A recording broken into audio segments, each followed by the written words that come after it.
い、こんにちは。MD ジャックです。はいです。耳の妖精ミミです。はい、今回は BGVP のハイブリッドモデル DMA です。このチャンネルでは BGVP さんのモデルのレビューは初めてですよね。ああ、そういえばそうだね。1DD プラス 2BA プラス 2BCD の構成ですが、BCD って何ですか？防音コンダクションドライバー、骨伝導ドライバーのことだね。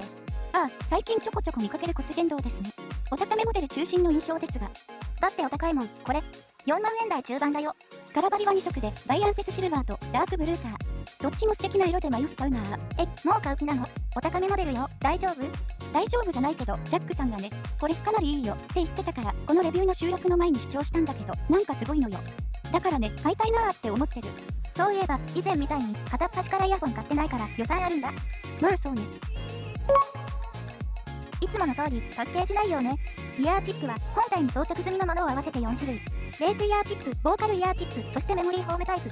大きめのケースは小物入れとしてもいいかも。蓋を開けるとケーブル登場。ジャックが 3.5mm と 4.4mm に交換可能。外観はどんな感じ？アルミ合金のフェイスプレートがとっても素敵。この部分、左右で色が違うのもいいわ。音が少し漏れてくるから、きっとこの奥がベントホールになっているのね。なんか、ウサギの鼻みたいに見えてきた。ああ、そんなこと言うから、ウサギの鼻にしか見えない呪いにかかってしまいそう。違うとこ見なきゃ。各ドライバーからステム先端に向かって音響ダクトが伸びているのがはっきり見えるのね。構造が見えるのっていいわ。ドライバー間の相互干渉を低減させてるのね。ここは骨伝導ドライバーの効果を最大限に引き出すために穴が開いてる。詳細は上の通りね。接続が MMCX なのね。ジャックさん、MMCX のケーブルはあんまり持ってないって言ってたな。でもバンドルケーブルがかなり良さそうだから今回は微ケーブルせずに視聴になるでしょうね。BGVP さんが単品で販売しているケーブルとはちょっと違うみたいで DMA 専用のバンドルのようね。これで十分みたい。重さは片側 5.5g、軽い方ね。ちょっと厚みは感じるし、装着すると存在感はあるけど、軽いからあまり気にならないかな。ドライバー構成はこんな感じ。下から見ていくと、低域は 9.2mm ダイナミックタイプが1機、振動板素材にニッケルメッキ使用。中低域がポイントとなるソニオン骨伝導ドライバーユニットが2機、中域から中高域はソニオン2300シリーズの BA ドライバーユニットが1機、そして高域が高感度及び高周波拡張機能を備えたノウルズ RAD シリーズ BA ドライバー1機。これをドリームアーマチュアとし DMA ってモデル名になってるようだね。骨伝導に関しては上の通り、外自動内で音が打ち消し合うのを補完する目的なんだね。これからこういうモデルが増えてきそうな予感。じゃあ波形を見ていこうか。そうですね。ではまずバンドルイヤーチップの比較から。開封時に装着されていたイヤーチップは同音管にサイズが合わなかったのでこの3種類になります。ボーカルタイプの音域がちょっと伸びてる感じですね。そうだね。これにマイイヤーチップを重ねると5から8キロあたりで結構ばらつきが出るね。好みの問題だけど6キロあたりがあまり出ていないものを選びたかったんで、音収録と視聴は TRN ティップスを使用することにしたよ。TRN ティップスは軸が短めなので次回にフィットしやすいかなというのもセレクト理由の一つ。次は他モデルとの比較ね。どのモデルも一部骨伝導が採用されてるから選んだのね。そうだよ。 DMA は結構ドンシャリっぽいのかな。この比較ではそう見えるね。ただうちのマイクでは骨伝導の特性は拾えないから、低中域に骨伝導を使っているウィンドは波形で見るより低域が出ていると思うけどね。上の2モデルは確か高域の一部に骨伝導を使ってるから役割が違うね。タイプとしてはキウイイヤースクインテットに似てる感じですかね。そうだな。波形比較ではね。実機では分離とか空間表現の違いが大きかったな。今回のサウンドチェックはこの2モデルと一緒に聞いてみるよ。音質調整の基準は DMA、ケーブルが MMCX なので他2モデルはウィンドのバンドルケーブルを使用。はい、了解です。ではサウンドチェックいきましょう。音量上がります。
this took hold. In truth be told, never wanted what I wanted to be, but I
はい、サウンドチェックでした。ウィンドとウィンターウルトラのこの辺りの違いが割とはっきり聞こえました。ビートギターや最後の曲の2個みたいな音の違いに現れていたように思います。ボーカルはウィンターウルトラが一番前に出てきていましたね。低域は DNA が波形の通り量感のある印象でした。この比較では1キロあたりから5キロ手前の他モデルとの差分がはっきりしてたね。あとは DMA を聞いた印象だね。いきなりジャズトリオから聴き始めたんだけど、ウッドベースの深みある雰囲気が存分に伝わってくる。普段聴いてる曲が音数が少なくても立体的。アップビートの曲で音量を上げるとベースのアタックがドンとくる以外の圧を感じる。これが骨伝導ドライバーの恩恵なのかな。バスドラやフロアタムのアタックでも同じような圧が来てるように思う。バランスはやや低域寄りだけど量感プラス多分骨伝導の圧が新鮮。低域が結構出ているのにそれより上の帯域のバックの細かい音がマスクされない。ただし低域がもともと多めのミックスの曲だとさすがにちょっとベースラインがはっきりしなくなることも。バスドラのキックに限ってはレッドショア S15 の方が PFM パッシブフィルタリングモジュールがある分優秀に感じた。ボーカルやサックスのメロディーはこの帯域がやや控えめな影響が出ているが、メロディーもバックもしっかり聴くにはいいバランスと言えそう。シンバル系はやや細めな質感であまり前ではならない。普段聴いてる曲がリミックスしたっていうぐらい雰囲気が変わる。明らかにいくつかのレイヤーに分かれて音が出ていて分離はしているんだけど、最終的にはうまくまとまって聞こえるのが新鮮。空間に余裕があって定位も左右いっぱいに使ってる。ドライバー構成が独特ということもあってレオトはかなり魅力的。モニターライクなモデルをリスニング寄りにした印象といった感じでかなり良かったね。そりゃあお高いモデルだし当然といえば当然だよね。まあそうなんだけどね。ああ、やっぱりこれいいわ。買うよ。いいんじゃない？これ持っとけば満足度はかなり高いからね。ということで BGVP のハイブリッドモデル DMA のレビューでした。ではまた次の動画で。ご視聴ありがとうございました。MD ジャックチャンネルはイヤホンレビューを音と波形た言葉で表現します。チャンネル登録お願いします。